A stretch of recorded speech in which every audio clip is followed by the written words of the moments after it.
ആകാശവാണി.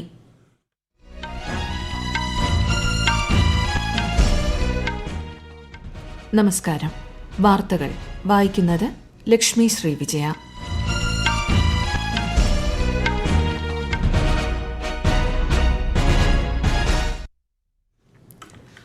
പ്രധാന വാർത്തകൾ. പ്രധാനമന്ത്രി നരേന്ദ്രമോദി ആകാശവാണിയിലൂടെ ആശയങ്ങൾ പങ്കുവയ്ക്കുന്ന പ്രതിമാസ പ്രഭാഷണ പരിപാടി മൻ കി ബാത് ഇന്ന് രാവിലെ 11-ന്. ഏകീകൃത പെൻഷൻ പദ്ധതിക്ക് അംഗീകാരം നൽകി കേന്ദ്രമന്ത്രിസഭ. പദ്ധതി 2025 ഏപ്രിൽ 1 മുതൽ പ്രാബല്യത്തിൽ. ബയോ ഉൽപാദന രംഗത്ത് മികച്ച പ്രകടനം സാധ്യമാക്കുന്നതിനായി ബയോ E3 നയത്തിനും കേന്ദ്രമന്ത്രിസഭയുടെ അംഗീകാരം. 2026ഓടെ രാജ്യത്ത് നിന്ന് നക്സൽ തീവ്രവാദം തുടച്ചു നീക്കുമെന്ന് കേന്ദ്ര ആഭ്യന്തരമന്ത്രി അമിത്ഷാ. വയനാട് മുണ്ടക്കൈ ഉരുൾപൊട്ടലിൽ കാണാതായവർക്ക് വേണ്ടി ഇന്നും തെരച്ചിൽ. പാരീസ് പാരാലിമ്പിക്സിൽ പങ്കെടുക്കുന്ന 10 പേരടങ്ങുന്ന ഇന്ത്യൻ പാരാഷൂട്ടിംഗ് സംഘം യാത്ര തിരിച്ചു. വാർത്തകൾ വിശദമായി. പ്രധാനമന്ത്രി നരേന്ദ്രമോദി ആകാശവാണിയിലൂടെ രാജ്യത്തെ ജനങ്ങളുമായി ആശയങ്ങൾ പങ്കുവയ്ക്കുന്ന പ്രതിമാസ പ്രഭാഷണ പരിപാടി മൻ കി ബാത് ഇന്ന് രാവിലെ 11 മണിക്ക്. പരിപാടിയുടെ 113-ാം പതിപ്പാണിത്. ആകാശവാണിയുടെയും ദൂരദർശന്റെയും മുഴുവൻ ശൃംഖലകളിലും പരിപാടി തത്സമയം ലഭ്യമായിരിക്കും. തുടർന്ന് പ്രാദേശിക ഭാഷകളിലും മൻ കി ബാത് പ്രക്ഷേപണം ചെയ്യും. പ്രധാനമന്ത്രി നരേന്ദ്രമോദി ഇന്ന് മഹാരാഷ്ട്രയും രാജസ്ഥാനും സന്ദർശിക്കും. രാവിലെ മഹാരാഷ്ട്രയിലെ ലഖ്പതി ദീദി സമ്മേളനത്തെ പ്രധാനമന്ത്രി അഭിസംബോധന ചെയ്യും. 11 ലക്ഷം പുതിയ ലഖ്പതി ദീദികൾക്ക് സർട്ടിഫിക്കറ്റുകൾ നൽകുന്ന പ്രധാനമന്ത്രി രാജ്യത്തുടനീളമുള്ള ലഖ്പതി ദീദികളുമായി സംവദിക്കും. 2500 കോടി രൂപയുടെ റിവോൾവിംഗ് ഫണ്ട് വിതരണവും 5000 കോടി രൂപയുടെ ബാങ്ക് വായ്പാ വിതരണവും അദ്ദേഹം നിർവഹിക്കും. വൈകിട്ട് ജോധ്പൂരിൽ രാജസ്ഥാൻ ഹൈക്കോടതിയുടെ പ്ലാറ്റിനം ജൂബിലി ആഘോഷങ്ങളുടെ സമാപന ചടങ്ങിനെ ശ്രീ മോദി അഭിസംബോധന ചെയ്യും. രാജസ്ഥാൻ ഹൈക്കോടതി മ്യൂസിയവും പ്രധാനമന്ത്രി ഉദ്ഘാടനം ചെയ്യും. ഏകീകൃത പെൻഷൻ പദ്ധതിക്ക് കേന്ദ്രമന്ത്രിസഭ അംഗീകാരം നൽകി. പ്രധാനമന്ത്രി നരേന്ദ്രമോദിയുടെ അധ്യക്ഷതയിൽ ചേർന്ന കേന്ദ്ര മന്ത്രിസഭാ യോഗത്തിലാണ് തീരുമാനം. സർക്കാർ ജീവനക്കാർക്ക് അടിസ്ഥാന ശമ്പളത്തിന്റെ 50% പെൻഷൻ ഉറപ്പു നൽകുന്നതാണ് പദ്ധതിയെന്ന് കേന്ദ്രമന്ത്രി അശ്വിനി വൈഷ്ണവ് ന്യൂഡൽഹിയിൽ വാർത്താസമ്മേളനത്തിൽ അറിയിച്ചു. വിശദാംശങ്ങളിലേക്ക്. രാജ്യത്ത് ഏകീകൃത പെൻഷൻ പദ്ധതി 2025 ഏപ്രിൽ 1 മുതൽ പ്രാബല്യത്തിൽ വരും. കുറഞ്ഞത് 25 വർഷം സർവീസ് പൂർത്തിയാക്കുന്ന സർക്കാർ ജീവനക്കാർക്ക് വിരമിക്കുന്നതിന് മുൻപുള്ള 12 മാസത്തെ ശരാശരി അടിസ്ഥാന ശമ്പളത്തിന്റെ 50% പെൻഷൻ പദ്ധതി ഉറപ്പു നൽകുന്നു. ഈ വേതനം കുറഞ്ഞത് 10 വർഷത്തെ സേവനം വരെയുള്ള കുറഞ്ഞ സേവന കാലയളവിന് ആനുപാതികമായിരിക്കണം. പെൻഷൻ വാങ്ങുന്നയാൾ മരിച്ചാൽ വ്യക്തിയുടെ മരണത്തിന് തൊട്ടുമുൻപ് വരെ വാങ്ങിയിരുന്ന പെൻഷൻ തുകയുടെ 60% പെൻഷൻ കുടുംബത്തിന് ഉറപ്പാക്കും. കുറഞ്ഞത് 10 വർഷത്തെ സർവീസ് ഉള്ളവർക്ക് പ്രതിമാസം 10,000 രൂപ പെൻഷൻ നൽകും. അഖിലേന്ത്യാ ഉപഭോക്തൃ വില സൂചിക അടിസ്ഥാനമാക്കിയുള്ള ക്ഷാമബത്ത വ്യവസായ മേഖലയിലെ തൊഴിലാളികൾക്കും ലഭ്യമാക്കും. ഗ്രാറ്റുവിറ്റിക്ക് പുറമെ സൂപ്പർ ആനുവേഷനിൽ ലംസം പേയ്മെന്റ് പൂർത്തിയാക്കിയ ഓരോ 6 മാസത്തെ സേവനത്തിനും അവസാനം വാങ്ങിയ പ്രതിമാസ വേതനത്തിന്റെ 10-1 എന്ന തോതിൽ നിശ്ചിത തുക കൂടി നൽകും. ഏകദേശം 23 ലക്ഷം കേന്ദ്ര സർക്കാർ ജീവനക്കാർക്ക് പദ്ധതിയുടെ പ്രയോജനം ലഭിക്കുമെന്ന് കേന്ദ്രമന്ത്രി അശ്വിനി വൈഷ്ണവ് അഭിപ്രായപ്പെട്ടു. News desk Akashvani. രാജ്യപുരോഗതിയിൽ സർക്കാർ ജീവനക്കാരുടെ പങ്കിനെ അഭിനന്ദിച്ച് പ്രധാനമന്ത്രി നരേന്ദ്രമോദി. കേന്ദ്രമന്ത്രിസഭ അംഗീകാരം നൽകിയ ഏകീകൃത പെൻഷൻ പദ്ധതി സർക്കാർ ജീവനക്കാർക്ക് അന്തസ്സും സാമ്പത്തിക സുരക്ഷയും ഉറപ്പാക്കുമെന്ന് പ്രധാനമന്ത്രി സാമൂഹ്യ മാധ്യമത്തിൽ അഭിപ്രായപ്പെട്ടു. ജീവനക്കാരുടെ ക്ഷേമത്തിനും സുരക്ഷിതമായ ഭാവിക്കും വേണ്ടിയുള്ള സർക്കാരിന്റെ പ്രതിബദ്ധതയുടെ തെളിവാണിതെന്ന് അദ്ദേഹം പറഞ്ഞു. വിജ്ഞാൻ ധാരയെക്കുറിച്ചുള്ള തീരുമാനം യുവജനങ്ങൾക്കിടയിൽ ശാസ്ത്രമേഖലയിലെ ഗവേഷണ പരീക്ഷണങ്ങൾ പ്രോത്സാഹിപ്പിക്കുമെന്നും പ്രധാനമന്ത്രി അഭിപ്രായപ്പെട്ടു.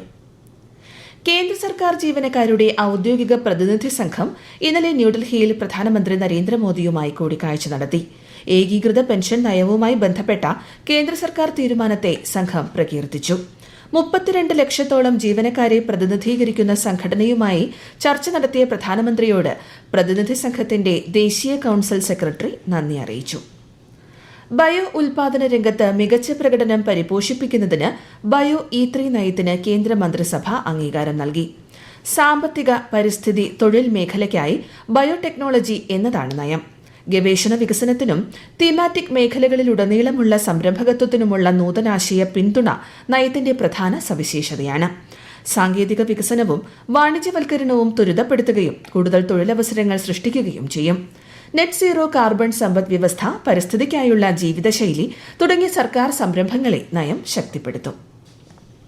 ശാസ്ത്ര സാങ്കേതിക വകുപ്പിന്റെ വിജ്ഞാൻ ധാര എന്ന ഏകീകൃത കേന്ദ്ര മേഖലാ പദ്ധതിയിൽ ലയിപ്പിച്ച 3 സുപ്രധാന പദ്ധതികളുടെ തുടർച്ചയ്ക്ക് കേന്ദ്ര മന്ത്രിസഭായോഗം അംഗീകാരം നൽകി. 10,579 കോടി രൂപയാണ് ഇതിനായി നീക്കിവച്ചിരിക്കുന്നത്. ശാസ്ത്ര സാങ്കേതിക മേഖലയിലെ സൌകര്യങ്ങളുടെയും മാനുഷിക വിഭവശേഷിയുടെയും പുരോഗതി, ഗവേഷണവും വികസനവും, നൂതനാശയങ്ങളും സാങ്കേതിക വികസനവും വിന്യാസവും എന്നിവയാണ് വിജ്ഞാൻ ധാരയിലെ ഘടകങ്ങൾ. 2026 നക്സൽ തീവ്രവാദം രാജ്യത്ത് നിന്ന് തുടച്ചു നീക്കുമെന്ന് കേന്ദ്ര ആഭ്യന്തരമന്ത്രി അമിത്ഷാ. ഛത്തീസ്ഗഡിൽ 2014 ശേഷം നക്സൽ തീവ്രവാദി ആക്രമണങ്ങളിൽ 53% കുറവുണ്ടായതായി അദ്ദേഹം പറഞ്ഞു. നക്സൽ ബാധിത സംസ്ഥാനങ്ങളുടെ ഏകോപന യോഗത്തിന് ശേഷം റായ്പൂരിൽ വാർത്താസമ്മേളനത്തിൽ സംസാരിക്കുകയായിരുന്നു ശ്രീ അമിത്ഷാ. ഛത്തീസ്ഗഡിലെ വികസനത്തിന് കേന്ദ്ര സർക്കാർ പ്രതിജ്ഞാബദ്ധമാണെന്നും കേന്ദ്രമന്ത്രി പറഞ്ഞു.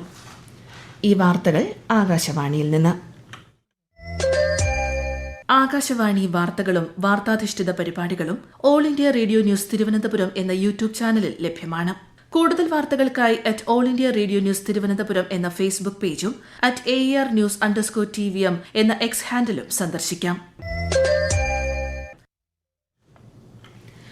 നേപ്പാൾ ബസ് അപകടത്തിൽ മരിച്ച 25 പേരുടെ മൃതദേഹങ്ങൾ വ്യോമസേനയുടെ പ്രത്യേക വിമാനത്തിൽ ഇന്നലെ മഹാരാഷ്ട്രയിലെ ജൽഗാവിലെത്തിച്ചു.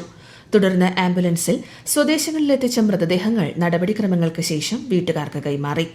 അപകടത്തിൽ പരിക്കേറ്റവർ നേപ്പാളിലെ ആശുപത്രിയിൽ ചികിത്സയിലാണ്. ഇവരിൽ ഒരാളുടെ നില ഗുരുതരമാണെന്നാണ് വിവരം. നേപ്പാളിലെ താനാഹൂർ ജില്ലയിലുണ്ടായ ബസ് അപകടത്തിൽ മരിച്ചവരുടെ കുടുംബത്തിന് പ്രധാനമന്ത്രി നരേന്ദ്രമോദി ധനസഹായം പ്രഖ്യാപിച്ചു. മരിച്ചവരുടെ കുടുംബത്തിന് പ്രധാനമന്ത്രിയുടെ ദുരിതാശ്വാസ നിധിയിൽ നിന്ന് 2 ലക്ഷം രൂപ വീതവും പരിക്കേറ്റവർക്ക് 50,000 രൂപ വീതവും നൽകും. അപകടത്തിൽ ഇന്ത്യയിൽ നിന്നുള്ള 27 പേരാണ് മരിച്ചത്. വയനാട് മുണ്ടക്കൈ ഉരുൾപൊട്ടലിൽ കാണാതായവർക്ക് വേണ്ടി ഇന്നും തിരച്ചിൽ. റിപ്പൻ ആനടിക്കാപ്പ് മുതൽ ചാലിയാർ വരെയുള്ള ഭാഗത്താണ് ഇന്ന് പ്രത്യേക സംഘം തിരച്ചിൽ നടത്തുന്നത്. വൈകിട്ട് 3:30 വരെയാണ് തിരച്ചിൽ നടക്കുക.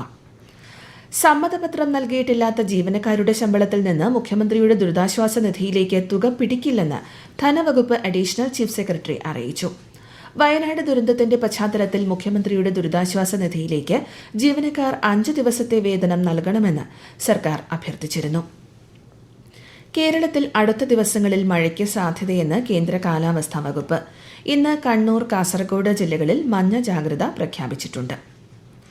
പാരീസിൽ നടക്കുന്ന പാരാലിമ്പിക്സ് ഗെയിംസിനുള്ള ഇന്ത്യൻ ഷൂട്ടിംഗ് സംഘം ഇന്നലെ യാത്ര തിരിച്ചു. ടോക്കിയോയിൽ കഴിഞ്ഞ തവണ ലഭിച്ച 4 മെഡൽ എന്ന നേട്ടം മറികടക്കുകയാണ് സംഘത്തിന്റെ പ്രധാന ലക്ഷ്യം. ഈ മാസം 30-നാണ് പാരാലിമ്പിക്സിൽ ഷൂട്ടിംഗ് ഇനങ്ങൾ ആരംഭിക്കുക. ബ്രസീൽ വിദേശകാര്യമന്ത്രി മൌറോ വിയേര 4 ദിവസത്തെ സന്ദർശനത്തിനായി ഇന്ന് ന്യൂഡൽഹിയിലെത്തും. ചൊവ്വാഴ്ച നടക്കുന്ന 9ാമത് ഇന്ത്യ ബ്രസീൽ സംയുക്ത കമ്മീഷൻ യോഗത്തിൽ അദ്ദേഹം പങ്കെടുക്കും. G20 തീരുമാനങ്ങൾ മുന്നോട്ട് കൊണ്ടുപോകുന്നതിൽ കഴിഞ്ഞ വർഷം അധ്യക്ഷസ്ഥാനത്തുണ്ടായിരുന്ന ഇന്ത്യയിൽ നിന്നും അഭിപ്രായങ്ങൾ സ്വീകരിക്കാനും കൂടിക്കാഴ്ച സഹായകരമാകും. ഈ വർഷം G20 ഉച്ചകോടിക്ക് അധ്യക്ഷസ്ഥാനം വഹിക്കുന്നത് ബ്രസീലാണ്. ഗസയിലെ വെടിനിർത്തലുമായി ബന്ധപ്പെട്ട് ഈജിപ്ഷ്യൻ തലസ്ഥാനമായ കെയ്റോയിൽ മധ്യസ്ഥ ചർച്ച പുരോഗമിക്കുന്നു. മധ്യസ്ഥത വഹിക്കുന്ന ഈജിപ്ത്, ഖത്തർ, അമേരിക്ക എന്നീ രാജ്യങ്ങളിൽ നിന്ന് വിശദാംശങ്ങൾ ശേഖരിക്കുന്നതിനായി ഹമാസ് പ്രതിനിധികൾ കെയ്റോയിലെത്തുമെന്നാണ് സൂചന. എന്നാൽ ഹമാസ് ചർച്ചയിൽ പങ്കെടുത്തേക്കില്ല. അതേസമയം ഇസ്രായേൽ ആക്രമണം തുടരുകയാണെന്നും ഇന്നലെ മാത്രം 50ഓളം പേർ ഗസയിൽ കൊല്ലപ്പെട്ടതായും പലസ്തീനിയൻ ആരോഗ്യ വൃത്തങ്ങൾ അറിയിച്ചു. നാസയുടെ ബഹിരാകാശ സഞ്ചാരികളായ സുനിത വില്യംസും ബാരി വിൽമോറും 2025 ഫെബ്രുവരിയിൽ സ്പേസ് എക്സുമായി ഭൂമിയിലേക്ക് മടങ്ങും. 8 ദിവസത്തെ ദൌത്യത്തിനായി പുറപ്പെട്ട ഇവരുടെ ബോയിംഗ് സ്റ്റാർലൈൻ ബഹിരാകാശ പേടകത്തിൽ കേടുപാടുകൾ സംഭവിച്ചതിനെ തുടർന്നാണ് മടക്കം വൈകുന്നത്. നിലവിലെ സാഹചര്യത്തിൽ ഏകദേശം 8 മാസത്തോളം ഇവർക്ക് ഭ്രമണപഥത്തിൽ കഴിയേണ്ടിവരും. ബോയിങ്ങിലെയും നാസയിലെയും എഞ്ചിനീയർമാർ ബഹിരാകാശ യാത്രികരുടെ സുരക്ഷിതമായ തിരിച്ചുവരവ് ഉറപ്പാക്കുന്നതിനുള്ള ശ്രമത്തിലാണ്. പ്രധാന വാർത്തകൾ വീണ്ടും. പ്രധാനമന്ത്രി നരേന്ദ്രമോദി ആകാശവാണിയിലൂടെ ആശയങ്ങൾ പങ്കുവയ്ക്കുന്ന പ്രതിമാസ പ്രഭാഷണ പരിപാടി മൻ കി ബാത് ഇന്ന് രാവിലെ 11-ന്. ഏകീകൃത പെൻഷൻ പദ്ധതിക്ക് അംഗീകാരം നൽകി കേന്ദ്രമന്ത്രിസഭ. പദ്ധതി 2025 ഏപ്രിൽ 1 മുതൽ പ്രാബല്യത്തിൽ. ബയോ ഉൽപാദന രംഗത്ത് മികച്ച പ്രകടനം സാധ്യമാക്കുന്നതിനായി ബയോ E3 നയത്തിനും കേന്ദ്രമന്ത്രിസഭയുടെ അംഗീകാരം. 2026ഓടെ രാജ്യത്ത് നിന്ന് നക്സൽ തീവ്രവാദം തുടച്ചു നീക്കുമെന്ന് കേന്ദ്ര ആഭ്യന്തരമന്ത്രി അമിത്ഷാ. വയനാട് മുണ്ടക്കൈ ഉരുൾപൊട്ടലിൽ കാണാതായവർക്ക് വേണ്ടി ഇന്നും തിരച്ചിൽ. പാരീസ് പാരാലിമ്പിക്സിൽ പങ്കെടുക്കുന്ന 10 പേരടങ്ങുന്ന ഇന്ത്യൻ പാരാഷൂട്ടിംഗ് സംഘം യാത്ര തിരിച്ചു. വാർത്തകൾ കഴിഞ്ഞു. അടുത്ത വാർത്താ പ്രക്ഷേപണം ഉച്ചയ്ക്ക് 12:30.